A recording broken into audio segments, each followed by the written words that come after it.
Salut à toi public. Alors je sais pas si tu es déjà allé voir la vidéo du flyboard sur internet. Quoi qu'il en soit, avant de commencer cette vidéo-là, je te suggère d'aller regarder cette vidéo. Tu pourras la trouver sur la playlist dynamique de ma chaîne. Voilà. Puis en plus, ça pourra éventuellement te donner des idées pour ta future liste au Père Noël. Bon, alors, la question qui va se poser dans cet exercice, ça va être de se demander le débit nécessaire en eau pour maintenir cette personne immobile. Voilà. Donc, si on applique le principe d'inertie, si elle est immobile, ça veut donc dire que ce système, à savoir la personne, elle est soumise à des forces qui se compensent. Voilà, vu qu'on est dans un référentiel terrestre que l'on suppose galiléen. Donc les données qui sont fournies dans l'exercice sont une densité de l'eau de mer à 1025 kg par mètre cube et une vitesse d'éjection de l'eau de l'ordre de 120 km/h. Donc c'est une donnée que j'ai trouvée sur une turbine de jet ski. Alors évidemment, le problème va être très simplifié, mais cela permet de se fixer un ordre de grandeur. Voilà. Alors, les deux forces qui s'exercent sur ce système, à savoir la personne qui est immobile ici, sont le poids, qui est évidemment vertical dirigé vers le bas, et on va supposer la masse de la personne, équipement compris, à 95 kg.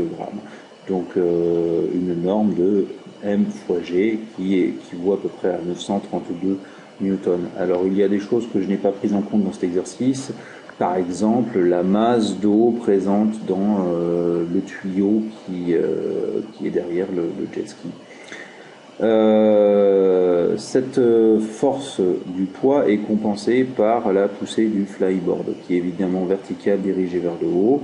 Le point d'application, on va la donner au niveau de la sortie des tuyères, et la norme de cette poussée est égale à la variation de la quantité de mouvement de l'eau par unité de temps. Alors, dans un référentiel galiléen, donc là j'énonce la première loi de Newton, le principe d'inertie, si la somme vectorielle des forces extérieures qui s'exercent sur un solide est nulle, alors son vecteur quantité de mouvement est soit constant soit nul. Alors, tu l'as peut-être vu différemment, cette loi-là, on t'a peut-être dit que si cette somme vectorielle des forces s'exerçant sur ce système était nulle, alors il était soit immobile, soit en translation équilibre-uniforme. Et bien quand on analyse avec le vecteur quantité de mouvement, c'est exactement la même chose. S'il est immobile, ça veut dire que ce vecteur quantité de mouvement est égal au vecteur nul. Je te rappelle, le vecteur quantité de mouvement, c'est le produit de la masse fois le vecteur vitesse. Donc s'il ne bouge pas, ce vecteur vitesse est évidemment égal au vecteur nul. Et s'il est en translation rectiligne uniforme, ça veut donc dire que le vecteur vitesse reste constant en direction, sens et norme, et que donc ce vecteur quantité de mouvement reste aussi constant. Alors maintenant, rentrons dans la description de ce système. Là, j'ai schématisé très grossièrement le dispositif qui est sous les pieds du sportif que tu as pu voir sur la vidéo. J'ai gradué un axe OZ vers le bas et on va s'intéresser à la variation de quantité de mouvement de l'eau à l'intérieur de ce dispositif. Donc l'eau arrive par le tuyau central, passe par les deux côtés et est éjectée vers le bas par la suite. Il y a donc une variation de quantité de mouvement de l'eau au cours de ce mouvement.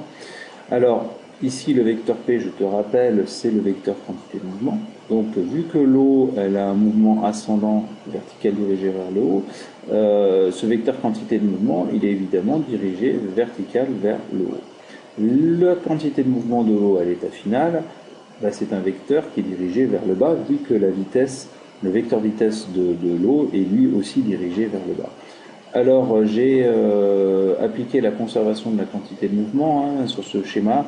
J'ai essayé de faire en sorte que la somme vectorielle de ce vecteur quantité de mouvement en bleu plus celui-ci en bleu soit l'exact opposé de ce vecteur quantité de mouvement à l'état initial dessiné en rouge. Alors pourquoi j'en ai dessiné deux des vecteurs quantité de mouvement? Parce que le jet d'eau se divise en deux à l'intérieur du dispositif. On va voir que j'aurais pu simplifier et ne faire sortir l'eau que par un côté. D'un point de vue mathématique, ça aurait été exactement la même chose. Donc si j'applique la relation de la leçon, à savoir que la force de poussée, c'est la variation de quantité de mouvement de l'eau par unité de temps. Donc je fais une variation de quantité de mouvement, delta P, sur une variation de temps. Donc cette variation de quantité de mouvement, ben, c'est la quantité de mouvement à l'état final moins la quantité de mouvement à l'état initial, divisé par delta T. Et je vais maintenant développer chacun de ces deux vecteurs. Donc le vecteur quantité de mouvement de l'eau à l'état final, eh ben, il faut que j'ajoute ce vecteur en bleu, ici à gauche, plus ce vecteur en bleu, ici à droite. Donc vu qu'il y a la moitié de l'eau qui est passée à gauche et la moitié de l'eau qui est passée à droite, ben, je divise la masse d'eau totale du système par 2 et je multiplie par le vecteur vitesse de l'eau à l'état final, ici, dans la tuyère 1, et le vecteur vitesse de l'eau à l'état final dans la tuyère 2.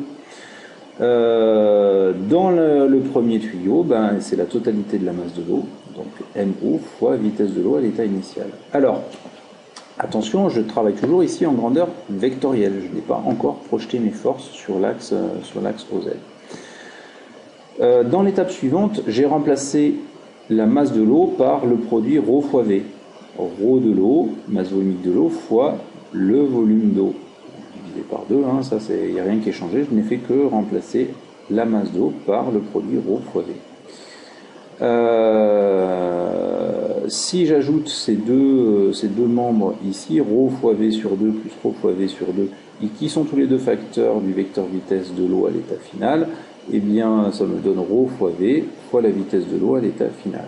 Là j'ai supposé que les deux tuyères étaient identiques et donc le vecteur vitesse de l'eau dans la tuyère 1 était identique au vecteur vitesse de l'eau dans la tuyère 2. Ici je n'ai rien changé à la relation, hein. La quantité de mouvement de l'eau à l'état initial, ben, c'est la masse fois la vecteur vitesse de l'eau à l'état initial. Donc, ça correspond ce vecteur quantité de mouvement au vecteur rouge. Et maintenant, il ne reste plus qu'à faire la soustraction des deux, en projetant cette relation sur l'axe OZ.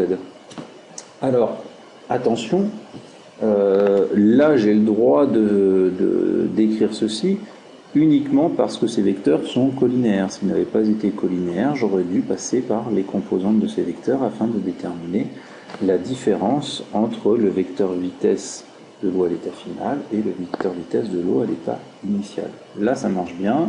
On peut faire cette projection de manière simple uniquement parce que ces vecteurs sont collinéaires. Alors intéressons-nous au signe. Hein. Le vecteur vitesse de l'eau à l'état final, il est vertical dirigé vers le bas, hein, comme le vecteur quantité de mouvement. Donc sa projection, ici sur l'axe OZ, doit nécessairement être positive. Donc ici, j'ai pas de signe moins qui apparaît. Le signe moins qui est ici sur la présentation, on le retrouve à cet endroit-là. Par contre, il faut faire très attention. Le vecteur vitesse de l'eau à l'état initial, lui, est vertical dirigé vers le haut. Donc sa projection sur l'axe OZ est négative. Et cela explique l'apparition du signe moins qui est ici. Et le vecteur vitesse, il va en sens inverse de l'axe OZ, si j'ose dire. Voilà. Donc attention ici à ce signe moins là, c'est la principale erreur que tu peux éventuellement commettre. Donc là j'ai ρ fois V, donc je vais évidemment mettre tout sous le même tout en facteur. Je vais faire l'approximation que la vitesse de l'eau à l'état initial est égale à la vitesse de l'eau à l'état final. C'est une valeur que je n'ai pas, dont je ne dispose pas dans l'exercice pour fabriquer cet exercice. Bon, et là c'est quasiment gagné. C'est quasiment gagné parce que pour déterminer le débit d'eau nécessaire pour que la personne reste immobile, eh bien il faut que je détermine ce débit. Et un débit, c'est un volume divisé par une durée. Donc là, je vois apparaître dans ma formule volume sur delta T. Alors, le ρ de l'eau, je l'ai, la vitesse de l'eau, je l'ai, et je n'ai plus qu'à égaliser la norme de la force de poussée avec le poids. Et oui, on se rappelle, d'après le principe d'inertie, comme le sportif est immobile, alors il est soumis à des forces qui se compensent, et donc la force de poussée est égale à la force, enfin en norme, hein, je parle uniquement en norme, au poids, donc à la masse de la personne fois G. La masse de la personne, je l'ai, la valeur de la pesanteur, je l'ai, mais il ne me reste plus qu'à isoler volume sur delta T qui correspond à un débit. Donc, bon, après pour passer de cette étape-là et cette étape-là, c'est de l'algèbre. Attention toutefois à ne pas te tromper sur les unités. La vitesse de l'eau doit évidemment être exprimée en mètres par seconde, la masse volumique de l'eau en kilogrammes par mètre cube, la masse de la personne en kilogrammes et la valeur de la pesanteur en mètres secondes moins 2. Donc attention à l'homogénéité de la formule, fais très attention à tes unités, c'est une erreur courante que beaucoup d'élèves font. Voilà. Donc en faisant l'application numérique, on trouve un débit de 1,410-2 mètres cubes par seconde, ce qui correspond à peu près à 14 litres seconde. Voilà, ben j'espère que cette vidéo t'aura aidé à comprendre une des applications de la variation de quantité de mouvement. Ce qu'il faut retenir, c'est que cette variation temporelle ce taux de variation temporelle de la quantité de mouvement va être homogène à une force. Ça, c'est très important et puis ça te servira vraisemblablement dans la poursuite des études en mécanique. Voilà, bah écoute, je te dis à bientôt pour une autre vidéo.